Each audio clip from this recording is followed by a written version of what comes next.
Bonjour, alors dans ce chapitre 3, Interaction lumière-matière, on va s'intéresser à l'interprétation d'une expérience que vous avez faite l'année dernière. Souvenez-vous, lorsqu'on avait un gaz chauffé, il se mettait à rayonner, et lorsqu'on décomposait cette lumière, on avait ce qu'on appelait un spectre de ray d'émission. Donc c'était un fond noir sur lequel apparaissaient des raies colorées de manière discontinue. On n'avait pas trop vu dans le détail l'interprétation de ces spectres. On avait vu que ça servait à caractériser un gaz, mais on ne savait pas pourquoi certaines couleurs apparaissaient et pas d'autres. Donc c'est ce qu'on va voir dans ce chapitre. Pour bien comprendre tout ça, je vais devoir faire un peu d'histoire des sciences. Alors, je vais essayer d'être bref. Il faut savoir qu'il y avait deux modèles qui s'opposaient au cours des siècles.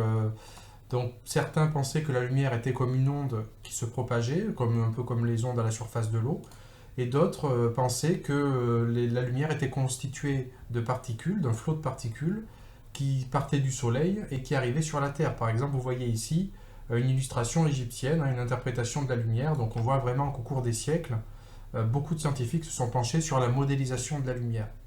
Et il aura fallu attendre le début du XXe siècle pour que Max Planck et Albert Einstein proposent la dualité onde-corpuscule qu'on va voir dans ce chapitre. C'est parti. Alors, grand 1, la lumière colorée. Petit 1, source polychromatique. Alors, petit rappel de seconde, souvenez-vous, on avait vu que lorsqu'on chauffait un métal très fort, par exemple, là c'est un métal dans une chaudronnerie qui a été chauffé, et il se mettait à rayonner. Et une partie de ce rayonnement était dans le visible, et donc eh bien, on qualifiait la lumière émise lorsqu'un métal était chauffé très fort de lumière blanche, par exemple pour une ampoule. Et lorsqu'on faisait passer cette lumière dans un prisme, donc un dispositif de diffraction ici, eh bien cette lumière était décomposée. C'est ça qui nous permettait de dire l'année dernière que la source était polychromatique puisqu'elle était constituée de plusieurs longueurs d'onde. Chaque couleur étant modélisée par sa longueur d'onde, enfin par une gamme de longueurs d'onde, dirons-nous.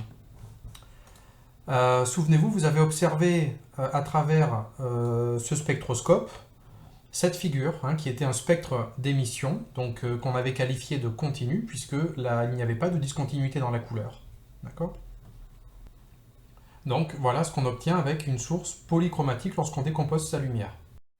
Ensuite, on avait vu les sources monochromatiques, donc par exemple, ça c'est le laser que vous aviez utilisé, et on avait essayé, comme avec la lumière blanche, de décomposer la lumière que la source émettait. Donc on avait fait passer ce rayon à travers le prisme, et on s'était rendu compte que la figure observée ne correspondait pas à une figure continue, mais discontinue. C'est-à-dire que ici, vous voyez que une seule raie colorée est émise, donc à une longueur d'onde de 632,8 nanomètres. Donc on a qualifié cette source de monochromatique. Elle est constituée que d'une seule longueur d'onde. Donc là, je vous ai mis l'exemple d'un laser rouge. On peut avoir la décomposition d'un laser à base de sodium. Tout à l'heure, c'était un laser à base d'hélium et néon. Si on avait utilisé du sodium, voilà ce qu'on aurait pu observer. Donc une longueur d'onde moyenne de 589 nanomètres en laser jaune. Alors je dis moyenne, pourquoi? Parce qu'en réalité, ici, on n'a pas une seule raie, mais on en a deux qui sont très très proches. Donc pour simplifier, on parle quand même de laser monochromatique. Voilà, pour la suite. Maintenant qu'on a rappelé ce qu'était une source monochromatique, on va s'intéresser aux polychromatiques. Vous l'aurez compris, ce seront donc des sources lumineuses qui vont être capables d'émettre plusieurs longueurs d'onde en même temps. On va discerner d'abord la lampe à incandescence de la lampe à décharge. C'est très important de comprendre la différence pour ce chapitre. Donc commençons par la lampe à incandescence, celle que vous connaissez déjà bien. Celles qui étaient couramment utilisées avant dans les maisons, elles sont de plus en plus interdites pour des consommations électriques trop importantes. Bref, voilà comment ça se passait. On a une première électrode qui arrive ici, qui va être reliée à une autre électrode par un petit filament de tungstène souple ici.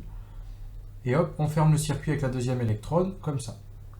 Lorsque je vais allumer l'interrupteur à la maison, un flux d'électrons va se mettre à circuler d'une électrode à l'autre, en passant par ce fil de tungstène qui va se mettre à chauffer. Et en chauffant, eh bien, comme on a vu tout à l'heure, il va se mettre à rayonner avec des ondes électromagnétiques dans le visible, et du coup, on va pouvoir éclairer une pièce. D'accord ? Maintenant, voyons le fonctionnement de la lampe à décharge, qui est totalement différent. On retrouve toujours ce système d'électrodes. Donc on a une électrode qui arrive ici, regardez, hop, une électrode ici, tac, et une autre électrode ici. Et on peut voir que ces deux électrodes ne sont pas reliées. Et dans cette enceinte, on voit qu'on a comme une ampoule à l'intérieur de l'ampoule, en fin de compte, qui va contenir un gaz. Par exemple du mercure ou de l'argon, du néon, bon, peu importe. Et donc, lorsqu'on va allumer la lampe, on va allumer l'interrupteur, en fait, l'accumulation de charge au niveau des électrodes va faire qu'au bout d'un moment, un arc électrique va être créé, puisque au bout d'un moment, l'accumulation de charge est telle que forcément, il va y avoir formation d'un arc électrique. C'est le même principe que pour former un éclair dans la nature. Et cet arc électrique va exciter les gaz qu'il y a dans cette petite ampoule, ce qui va faire que les gaz vont se mettre à rayonner. Et donc, on va pouvoir éclairer une pièce, par exemple, avec ces lampes. Alors, une petite remarque concernant ces lampes à décharge quand même. En fait, il faut bien comprendre qu'il y a un arc électrique qui se forme dans l'ampoule, dans l'ampoule qui contient le gaz. Et en fait, cet arc électrique est ni plus ni moins qu'un flux d'électrons. Alors, je vous laisse réfléchir par rapport à la vidéo qu'on a vue en cours ou qu'on verra. Bon, en fait, il se trouve que finalement, ça revient en fait à créer comme une aurore boréale dans l'ampoule. Alors, je vous laisse méditer là-dessus. On en reparle en classe tous ensemble. Alors, on a vu qu'il existait plusieurs possibilités pour avoir une source polychromatique de lumière. Donc maintenant, pour bien faire la différence entre les types de lampes qu'il existe, on va faire la décomposition de leur lumière. Alors, déjà, la lampe à incandescence. Là, je passe vite. C'est comme le bout de ferraille qu'on avait chauffé dans les premières diapos. Là, on constate que le spectre fourni par une lampe à incandescence va être continu. Alors, par contre, attention au vocabulaire. Là, on dit que le fond est continu. C'est un spectre d'émission continue. Maintenant, on va s'intéresser aux lampes à décharge. Alors, pour ces lampes à décharge, on va faire une étude de cas qui est la vapeur de mercure, la même qu'on a vue ou que vous verrez en TP. En fait, la couleur perçue lorsqu'on l'allume, cette lampe à décharge, elle est verte. Et si on décompose sa lumière, voilà ce qu'on observe. On a un fond noir sur lequel il y a des raies d'émission colorées. Donc là, déjà, on voit bien la différence de spectre avec tout à l'heure, où on avait un fond continu. Là, le fond est noir. Et donc, on constate toutes ces raies qui sont émises. Donc, c'est pour ça qu'on appelle ça une source polychromatique. On voit qu'il y a une longueur d'onde dans le violet qui est émise, dans le bleu, dans le vert, et ce qu'on appelle le doublé du mercure, deux raies jaunes qui sont très très proches. Alors, le cas du néon maintenant. Donc, si je prends une lampe de néon, je l'allume, la couleur perçue est rouge-orangé, et voilà la décomposition de la lumière émise par cette ampoule. On voit que les longueurs d'onde émises ne sont pas les mêmes que tout à l'heure. Alors, un petit bilan rapide sur toutes ces sources polychromatiques. On a vu différentes sources possibles. Il est important de discerner les lampes à incandescence, qui elles vont fournir donc un spectre continu. Donc attention, on verra que ça dépend de la température, bon, on verra. Et ensuite, donc, les lampes à décharge qui, elles, fournissent un spectre discontinu qu'on appelle spectre de raies d'émission. Donc vous devez savoir décrire, c'est des raies colorées sur un fond noir.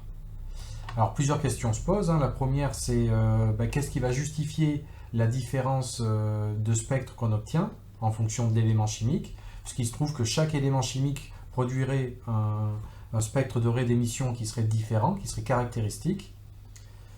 Donc on répondra à cette question à la suite du cours. Et une autre question, c'est quel est le lien entre la couleur perçue et le profil spectral de la lampe, ici, enfin le spectre de raies d'émission. Et ça, on le verra en TP. Je ne peux pas tout vous dire dans la vidéo, sinon vous n'allez plus avoir besoin de moi.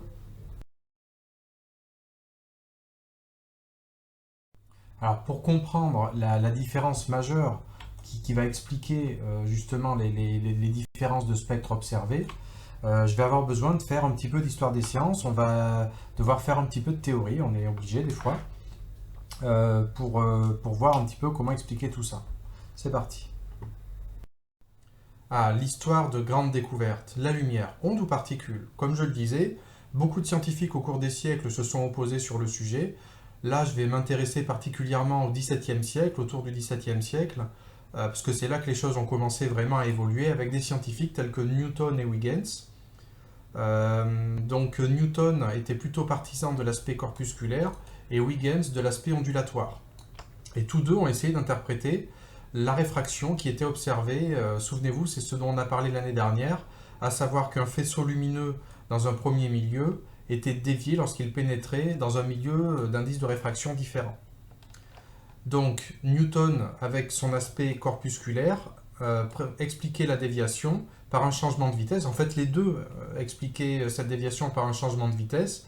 Simplement, l'aspect corpusculaire imposait que la vitesse, en rentrant dans l'eau, par exemple, si on était supérieure à la vitesse initiale, alors que l'aspect ondulatoire montrait l'inverse, hein, avec la théorie.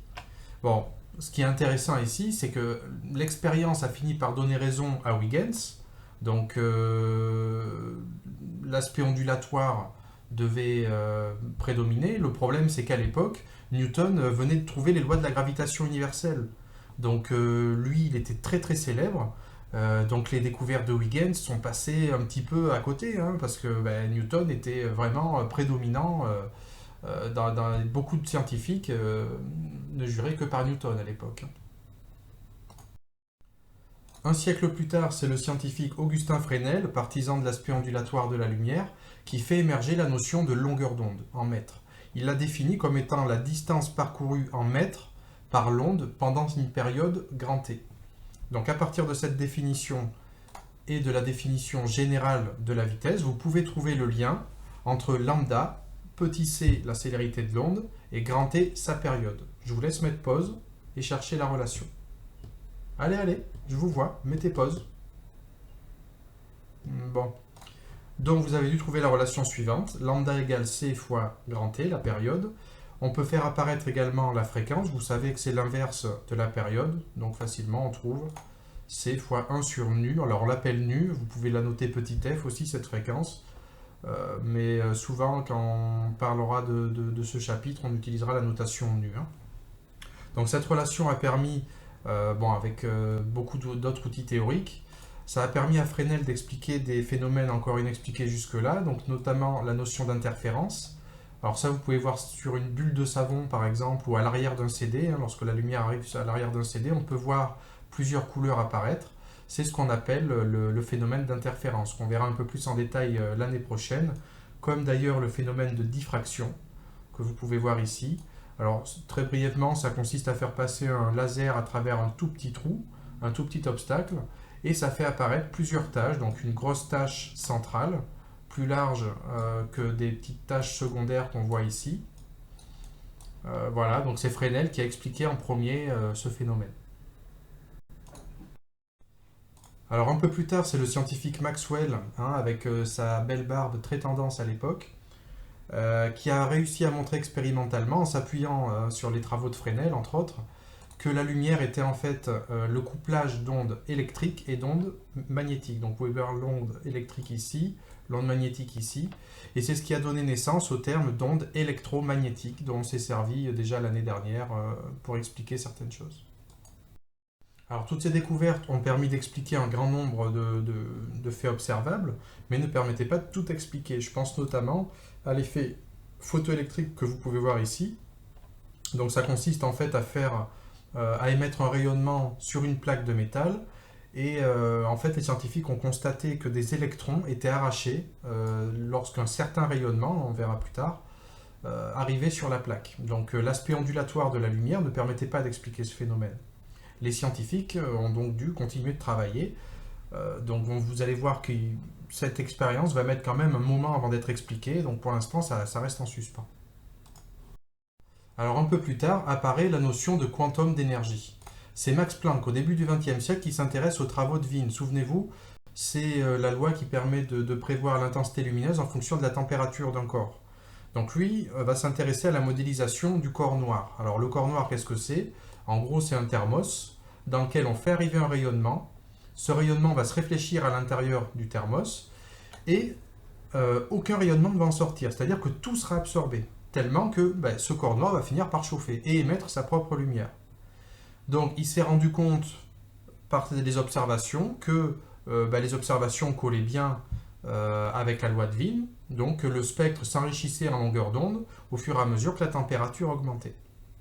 Mais il y a quand même un problème qui se pose. En fait, Planck, il a calculé avec la physique classique, hein, la loi de Wien, la densité d'énergie rayonnée dans chaque gamme de longueur d'onde. Et voilà ce que ça a donné. Donc les résultats classiques sont en jaune, donc on peut voir la courbe ici. On voit qu'avec les résultats expérimentaux en bleu, la théorie colle à la pratique, hein, c'est ce qu'il a pu observer. Par contre, il a vu que l'énergie libérée était beaucoup plus faible que prévu dans les basses longueurs d'onde. C'est ce qu'on a appelé à l'époque la catastrophe ultraviolette, puisque du coup, la physique classique n'expliquait plus cette différence.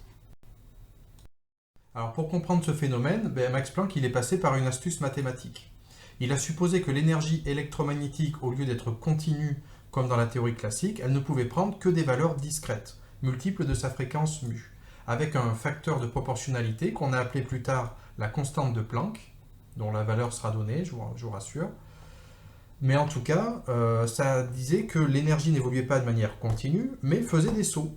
Donc certaines valeurs d'énergie n'étaient pas représentées. Donc lui-même, en fait, ça permettait d'expliquer la différence entre les courbes théoriques et les courbes expérimentales. Mais par contre, c'était complètement anti-intuitif, quoi. Même lui ne croyait pas en sa théorie. Il a fallu qu'il attende un scientifique plus jeune que lui, qui a au début beaucoup critiqué sa théorie, mais qui finalement a réussi à admettre son caractère novateur. Il s'agit tout simplement d'Albert Einstein. Alors, au début du XXe, c'est bien Albert Einstein qui va interpréter la théorie de Max Planck. En fait, il va introduire la notion de quanta d'énergie, hein, autrement dit de paquets, et surtout faire apparaître la notion de particules qui vont constituer la lumière, ce qu'on va appeler plus tard les photons. Donc, il a repris l'équation mathématique de Max Planck, et il a dit qu'il était possible de raisonner en termes de longueur d'onde plutôt qu'en fréquence. Autrement dit, il a réussi à unifier la théorie de Max Planck et celle de Fresnel. Je rappelle la relation de Fresnel. Donc vous pouvez mettre pause et essayer vous-même de faire le lien mathématique entre la relation de Max Planck ici et celle de Fresnel. Allez, mettez pause et cherchez.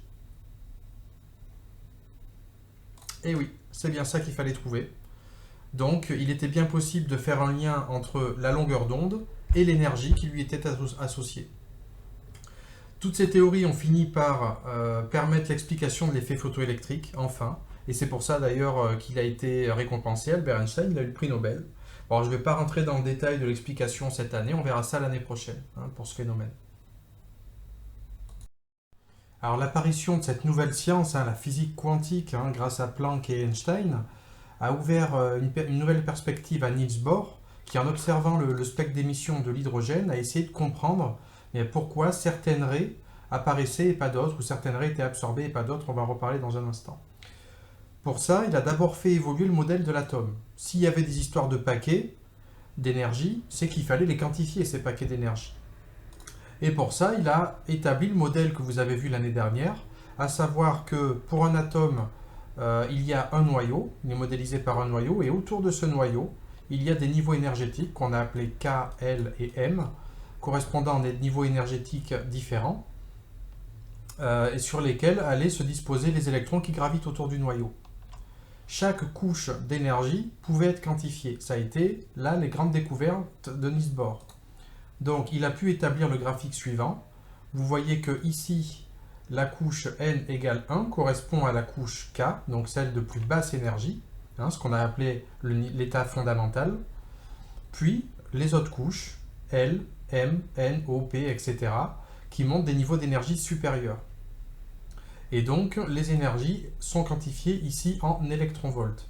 Vous verrez que dans ce chapitre, il faudra faire très attention aux unités. On en reparlera quand on fera les calculs. Donc, je disais, le niveau de plus basse énergie, c'est celui qu'on appelle l'état fondamental. C'est le niveau d'énergie la plus basse. Et ensuite, il y a les niveaux qui correspondent à l'état excité de la matière, donc des niveaux d'énergie supérieurs. Lorsque l'électron est excité, il va changer d'état. On va voir qu'il va passer à un état supérieur, un état énergétique supérieur. Fort de ses propres découvertes, Niels Bohr va, grâce à la théorie des quanta trouvée par Max Planck, essayer d'interpréter les spectres d'émission et d'absorption de l'hydrogène. Voyons sa démarche. Regardons déjà le symbole atomique de l'hydrogène. On voit son numéro atomique, Z égale 1, ça nous donne le nombre de protons, Comme l'atome est neutre, ça nous donne aussi le nombre d'électrons qu'on va pouvoir disposer autour du noyau. Voilà ce que ça donne d'un point de vue symbolique.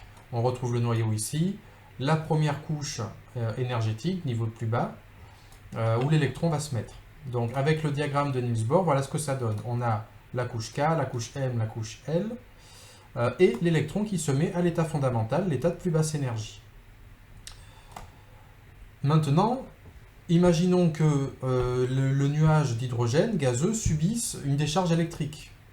Certains électrons vont être excités. Attention, rappelez-vous, d'après la théorie des quanta, ils vont pouvoir être excités que si l'énergie associée correspond à ce qu'on appelle un paquet, un quanta d'énergie. Alors on va voir ce que ça donne concrètement. Regardons ici, on a un électron qui est sur le premier niveau énergétique qui va passer sur le troisième niveau énergétique. Ce n'est qu'un exemple, il y a d'autres transitions qu'on verra plus tard. Donc, qu'est-ce qui se passe concrètement? Si l'électron a été capable de s'exciter, c'est qu'il a absorbé un photon d'énergie h mu, il a donc changé de niveau énergétique, et ça n'a été possible que parce que h mu correspondait exactement à un delta E, c'est-à-dire un quanta d'énergie, autrement dit la différence énergétique entre ce niveau d'énergie et celui-là. D'accord? Il n'y a que comme ça que c'est possible. Sinon, l'électron ne bouge pas. Donc ça va nous donner l'explication des spectres de raies d'absorption, c'est-à-dire qu'on envoie de la lumière blanche sur un nuage gazeux d'hydrogène, et certaines raies vont être absorbées.